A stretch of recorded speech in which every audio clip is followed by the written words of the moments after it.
సిగాచి ప్రమాద ఘటనా స్థలానికి సీఎస్ నేతృత్వంలోని హై లెవెల్ కమిటీ వెళ్లింది. ప్రమాద స్థలిని పరిశీలించింది. నిన్న ప్రమాద స్థలిని నిపుణుల కమిటీ పరిశీలించింది. అటు ఈ ప్రమాద ఘటనలో మరొకరు మృతి చెందారు. దీంతో ఈ ప్రమాద ఘటనలో మృతుల సంఖ్య 39కి చేరింది. ధృవ ఆసుపత్రిలో చికిత్స పొందుతూ మహారాష్ట్రకు చెందిన భీమ్రావు మృతి చెందినట్లు డాక్టర్స్ తెలిపారు.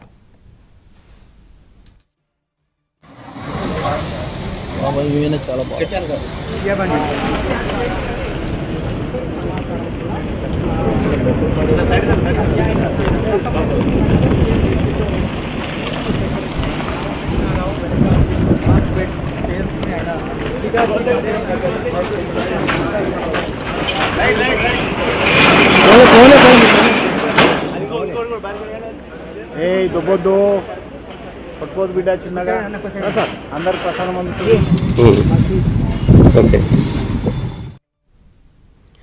పాసమైలారం ఘటనా స్థలానికి సీఎస్ నేతృత్వంలోని హై లెవెల్ కమిటీ వెళ్లింది. ఇది అంశానికి సంబంధించి మరిన్ని వివరాలు అందించేందుకు మా ప్రతినిధి పరశురాం సిద్ధంగా ఉన్నారు. పరశురాం, ఇంకా రెస్క్యూ కొనసాగుతుంది.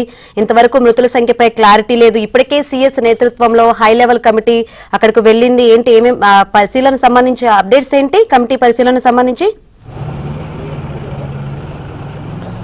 సంగారెడ్డి జిల్లా పాషమైలారంలో సిగాచి పరిశ్రమలో జరిగినటువంటి ఘోర దుర్ఘటనలో 5వ రోజు కూడా సహాయ చర్యలు కొనసాగుతున్నాయి. కొద్దిసేపటి క్రితం సహాయ చర్యలు ప్రారంభమయ్యాయి. అయితే ఇప్పటికు ప్రమాదంలో మృతి చెందిన వారి సంఖ్య 39కి చేరింది. ఈరోజు ఒక వ్యక్తి మహారాష్ట్రకు చెందినటువంటి కార్మికుడు ఆసుపత్రిలో చికిత్స పొందుతూ మరణించడం జరిగింది. దీంతో మృతుల సంఖ్య 39కి చేరింది. అదేవిధంగా అందులో 31 మృతదేహాలను ఇప్పటికి గుర్తించడం జరిగింది. ఇంకా 7 మృతదేహాలను గుర్తించలేదు. ఆసుపత్రిలో చికిత్స పొందుతున్న వారిలో 12 మంది డిశ్చార్జ్ అవ్వడం జరిగింది. ఇంకా కూడా ఆసుపత్రిలో ప్రస్తుతం 23 మంది చికిత్స పొందుతున్నటువంటి పరిస్థితి ఉంది. ఇంకా 9 మంది ఆచూకీ ఇప్పటి వరకు కూడా తెలియరాలేదు. వీరి కోసమే ఇంకా రెస్క్యూ ఆపరేషన్ కొనసాగుతున్నటువంటి పరిస్థితి ఉంది. అయితే ఈ నేపథ్యంలోనే కొద్దిసేపటి క్రితం సిగాచి పరిశ్రమకు సీఎస్ నేతృత్వంలోని హై లెవెల్ కమిటీ విచారణ కోసం వచ్చింది. ఈ కమిటీ ప్రభుత్వానికి ప్రాథమికంగా జరిగినటువంటి అడ్మినిస్ట్రేషన్ పరంగా ఉన్నటువంటి అంశాలపై నివేదిక ఇవ్వనుంది. ఈ కమిటీ చైర్మన్గా సిఎస్ రామకృష్ణారావు, సభ్యులుగా రెవెన్యూ ఇండస్ట్రీస్ చీఫ్ సెక్రటరీతో పాటు కార్మిక శాఖ ప్రిన్సిపల్ సెక్రటరీ, అదేవిధంగా ఫైర్ డీజీ, ఆరోగ్య శాఖ కార్యదర్శి ఉన్నాయి. వీళ్ళంతా కూడా 6 గంటల క్రితం ఇక్కడికి చేరుకున్నారు. ప్రమాద స్థలానికి చేరుకొని ప్రస్తుతం ఆ ఘటనకు సంబంధించిన స్థలాన్ని పరిశీలిస్తున్నారు. అదేవిధంగా అక్కడ బాధిత కుటుంబాలతో కూడా మాట్లాడనున్నారు. అదేవిధంగా కంపెనీ యాజమాన్యంతో కూడా మాట్లాడి వివరాలు సేకరించే ప్రయత్నం చేస్తున్నారు. మరికొంతసేపు కూడా వాళ్ళు ఇక్కడే ఉండి విచారణ కొనసాగించే అవకాశం ఉంది. అయితే ఇప్పటికి కూడా ఇంకా బాధిత కుటుంబాల ఆందోళన విడినటువంటి పరిస్థితి ఉంది. ఇప్పటికి 5 రోజులు గడిచినా వారి ఆచూకీ తెలియడం లేదంటూ వివిధ రాష్ట్రాల నుంచి వచ్చిన వారు, అదేవిధంగా ఆంధ్రప్రదేశ్లోని శ్రీకాకుళం చెందినటువంటి ఒక కుటుంబం కూడా ఇక్కడే నిరీక్షణ చేస్తున్నటువంటి పరిస్థితి ఉంది. అయితే ఈరోజు ఏదైనా వారి విషయంలో క్లారిటీ వస్తుందనే విషయంలో అధికారులు చెప్తున్నప్పటికీ కూడా వారికి ఇంకా నమ్మకం కలగడం లేదు.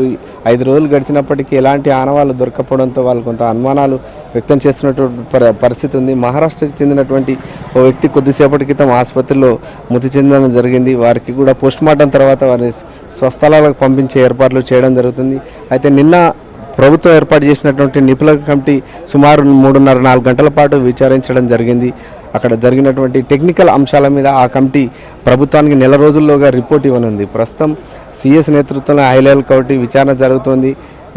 మరి కాసేపట్లో వాళ్ళు ఇక్కడ ఇంకా పూర్తిస్థాయిలో అటు బాధిత కుటుంబాలతో కావచ్చు, జిల్లా అధికారులతోటి, అదేవిధంగా కంపెనీ యాజమాన్య ప్రతినిధులతో మాట్లాడి సంఘటన ఎలా జరిగింది ఏంటనే విషయంలో ఆరా తీస్తున్నారు. అయితే ఈ విషయంలో ఇప్పటికే 2 కమిటీలు కూడా ఎవరికి వారుగా ఈ ప్రమాద ఘటనపై విచారణ జరుపుతున్నటువంటి పరిస్థితి ఉంది. ఈ ప్రభుత్వానికి నివేదిక ఇచ్చిన తర్వాత పూర్తి స్థాయిలో ఈ ఘటనకు సంబంధించి ప్రభుత్వం చర్యలు తీసుకునే అవకాశం ఉంది. ఇప్పుడే కంపెనీ కూడా బాధితులకు పరిహారం ప్రకటించినటువంటి పరిస్థితి ఉంది.